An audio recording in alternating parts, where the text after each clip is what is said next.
Bonjour et bienvenue dans l'entretien de l'intelligence économique, l'émission consacrée aux coulisses de la mondialisation. Une proie facile, c'est ainsi que mon invité présente l'économie européenne. Une Europe assiégée par les fonds souverains et les entreprises publiques étrangères. François-Xavier Carayon est consultant en stratégie et auteur d'un ouvrage paru chez Fayard intitulé « Les États prédateurs ». Bonjour François-Xavier Carayon. Bonjour Ali. Allez, de quoi parle-t-on dans votre livre? On va essayer de cerner ce que c'est que cette prédation économique. Oui, c'est une enquête sur les investissements étrangers en France et en Europe, c'est-à-dire la manière dont certains acteurs, des entreprises, des fonds, investissent, acquièrent des entreprises ou des actifs technologiques en France et en Europe. Phénomène récent ou pas? Alors, c'est un phénomène ancien par nature, c'est-à-dire que les investissements transnationaux existent depuis toujours et se sont accélérés depuis les années 70-80. Ce qu'il y a de nouveau, me semble-t-il, c'est l'origine de ces investissements, le fait que de plus en plus d'États en développement, de puissances en développement en Asie, au Moyen-Orient, investissent en Europe. Et le deuxième caractère novateur, c'est le fait que ce soit souvent des investisseurs publics, c'est-à-dire étatiques, qui investissent chez nous. Alors, nouveaux investisseurs, mais il y a quand même les anciens qui restent toujours, les anglo-saxons, en particulier les États-Unis. Vous ne les considérez pas, eux, comme des États prédateurs? Si, d'une certaine façon. Alors, au sens strict, les États prédateurs, pour moi, sont justement ces acteurs publics. J'ai voulu mettre en lumière ce phénomène qui est peut-être moins bien connu. Évidemment, en parallèle, on continue d'avoir des investissements américains, nord-américains, très nombreux en Europe. En volume, ça reste les plus gros investisseurs. Donc, il faut évidemment continuer de regarder, si je puis dire, de tourner le regard vers l'Ouest. Il se trouve que ces investissements américains sont un peu différents en nature. Ils viennent souvent d'entreprises privées. Alors, ça ne veut pas dire qu'ils ne sont pas animés par des... Ou des fonds. Des fonds. Notamment dans l'equity. Exactement. Ça ne veut pas dire qu'ils ne sont pas animés par des velléités politiques, mais j'allais dire que le caractère politique est quand même moins direct que ce que j'ai essayé d'expliquer, de décrire dans ce livre, à savoir comment ces acteurs étatiques, souvent liés au gouvernement, pouvaient s'emparer de certaines de nos entreprises. Alors, on va essayer de cibler un peu plus précisément qui sont ces États prédateurs. Donc, Moyen-Orient, on se dit plutôt les pétromonarchies, c'est ça, parce qu'il y a de l'argent? Oui, c'est ça. La réalité, c'est que les fonds souverains, en fait, c'est des outils assez anciens. Le premier fonds souverain apparaît au Koweït en 1953, et puis peu à peu, dans la deuxième partie du XXe siècle, la majorité des pays exportateurs d'hydrocarbures, de gaz naturel, de pétrole, vont se doter de ces fonds souverains. Au départ, ces outils-là, c'est des outils économiques et financiers assez classiques. C'est-à-dire qu'ils cherchent à investir soit domestiquement, soit en bons du trésor américain, pour pouvoir créer une forme d'épargne intergénérationnelle, préparer l'avenir, ce qu'on comprend bien du fait de leur économie très spécifique tournée autour de cette... Et il y a un basculement.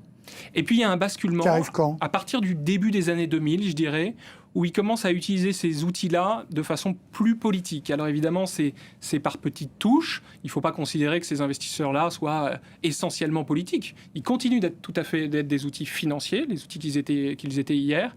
Et à côté de ça, leur gouvernement commence à les utiliser à partir du début des années 2000 pour aller investir dans des infrastructures critiques, dans des technologies de pointe en Europe ou en Amérique du Nord. Massivement, parce que la plupart de ces fonds souverains, ils pourraient racheter la moitié du CAC 40 d'un seul coup, non?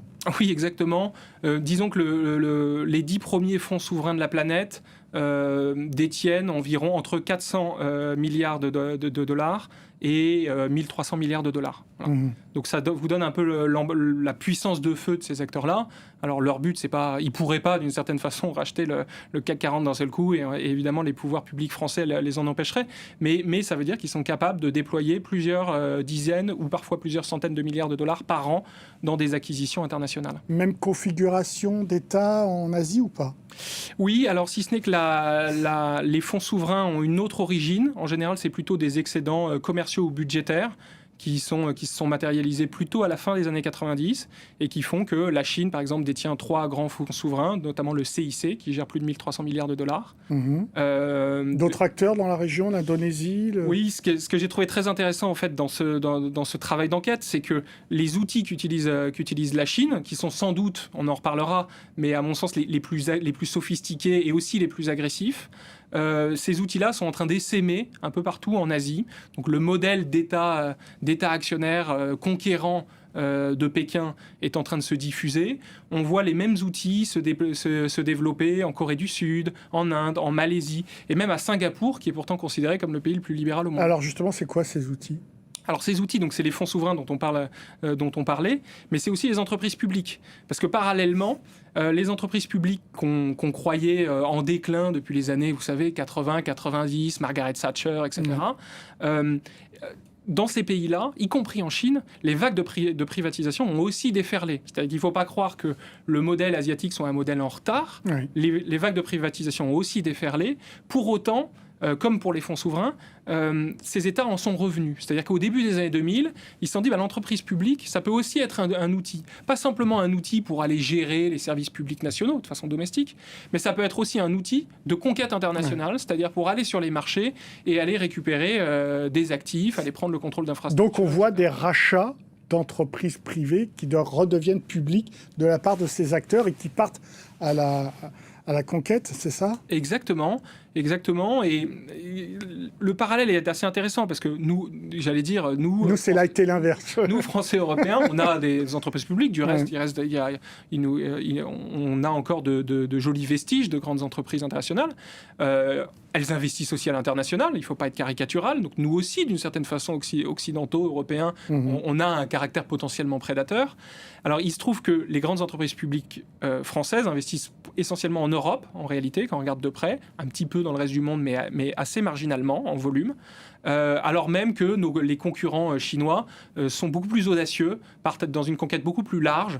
On peut faire la comparaison, par exemple, entre un EDF, qui est resté même dans les belles années à 90% en Europe, et un State Grid, dont on ne connaît pas le nom, mais qui fait pourtant 5 fois ou 10 fois la taille d'EDF, et qui est en Chine. Qui est chinois, exactement, contrôlé par Pékin, et qui est parti à la conquête des marchés énergétiques en Amérique du Sud, en Afrique, dans le reste de l'Asie, etc.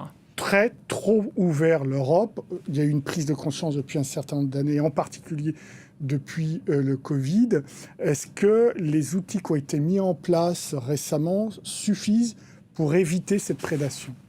Alors oui et non, c'est-à-dire qu'ils sont utiles. Donc le principal outil dont on dispose en France, c'est le dispositif de filtrage des investissements étrangers en France, ce qu'on appelle le dispositif IEF dans le jargon. Ouais. Exactement. Ce dispositif-là, il est utile. Il a été courageusement musclé par Arnaud Montebourg en 2014 à la suite de l'investissement de General Electric dans Alstom, du rachat. Ce dispositif-là a continué de se muscler après, notamment sous la présidence Macron, en particulier en élargissant le périmètre des secteurs qui pouvaient être protégés. Ouais, et en baissant le seuil d'acquisition des entreprises étrangères. Exactement. Initialement de façon temporaire, ça a vocation à être pérennisé. Il reste que ce dispositif souffre, à mon sens, d'une faille importante, c'est qu'il permet de se protéger contre les investissements qui menacent la sécurité collective, la défense nationale, l'ordre public, quels que soient les secteurs qui sont inclus, mais ils ne permettent pas de se protéger contre les menaces de nature purement économique. Donc quand vous avez une technologie d'une grande valeur potentiellement financière pour l'économie française ou européenne, quand vous avez de l'emploi en jeu, quand vous avez la stabilité d'une chaîne de valeur qui est en jeu, le dispositif ne peut pas nous protéger. À l'inverse, alors l'OCDE encadre les dispositifs justement pour que ces intérêts économiques ne soient pas entravés, protégés. Mais quand on regarde de près, dans le monde anglo-saxon, dans le monde libéral, qui est censé être évidemment un modèle d'ouverture, les États-Unis, eux, ont un concept, c'est la sécurité nationale. Et derrière la sécurité nationale, ils ont inclus la sécurité économique. Donc ils peuvent se permettre de filtrer les menaces de nature purement économique. Et au Canada, j'ai découvert un système qui est encore plus intéressant, qui s'appelle le bénéfice net national. Derrière le bénéfice net national, ils mettent tout un tas d'enjeux particuliers, y compris des enjeux économiques, et qui leur donnent les moyens, finalement, de filtrer les investissements en se disant, est-ce que c'est un investissement qui nous profite ou est-ce que c'est un investissement qui nous asservit ou nous appauvrit ? Vous voyez, sans naïveté, sans paranoïa. Pourquoi on n'y arrive pas en Europe ? Je pense qu'il y a un problème culturel. La page qui s'est ouverte au lendemain de la chute du mur et de la guerre froide était vraiment une page résolument libéral, mais j'allais dire le mauvais libéralisme, c'est-à-dire celui qui a plus tendance à nous affaiblir, le libre-échange, et pas forcément l'autre libéralisme d'un point de vue fiscal ou juridico-administratif, etc.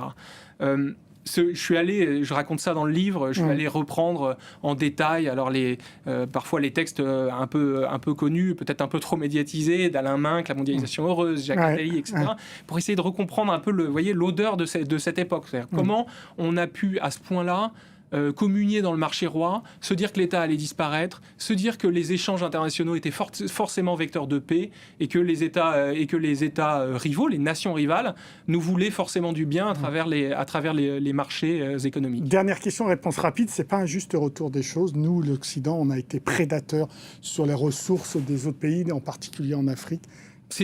On peut le voir de cette manière-là. Je suis moi-même européen et j'ai juste à cœur que mon pays et le continent européen savent se protéger et lutter à armes égales contre les autres nations. Merci beaucoup François-Xavier Carayon pour vos réponses. L'entretien de l'intelligence économique est terminé, évidemment. Vous pouvez retrouver cette émission sur france24.com, sur nos réseaux sociaux et sur nos podcasts. Au revoir.